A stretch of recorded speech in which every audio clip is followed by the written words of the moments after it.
Doon na kita'y naagian dire karon nga disgrasya mga kamaksoy kining galingkod sa daptin nya ang lisensya aning bataa ay student ra ba nya ang gibanggaan ani niya is tricycle. Mao kini ang driver sa tricycle kamaksoy kaning kabarog si Manong nya ug ang nakaayo lang niini mga kamaksoy no kay ang kani si Manong nga driver sa tricycle nga bisan siya ang gibanggaan niining maong batan-on kay ni overtake man kini apan iya kining gipasaylo naluoy siya niining maong batan-on mao lagi ka na Mabangag yung ulo de.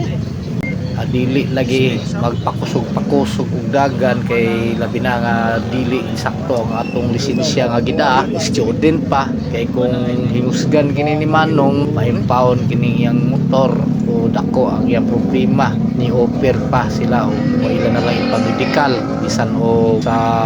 investigasyon mugawas kayod nga kining batan-on mao gayud ang sad-an.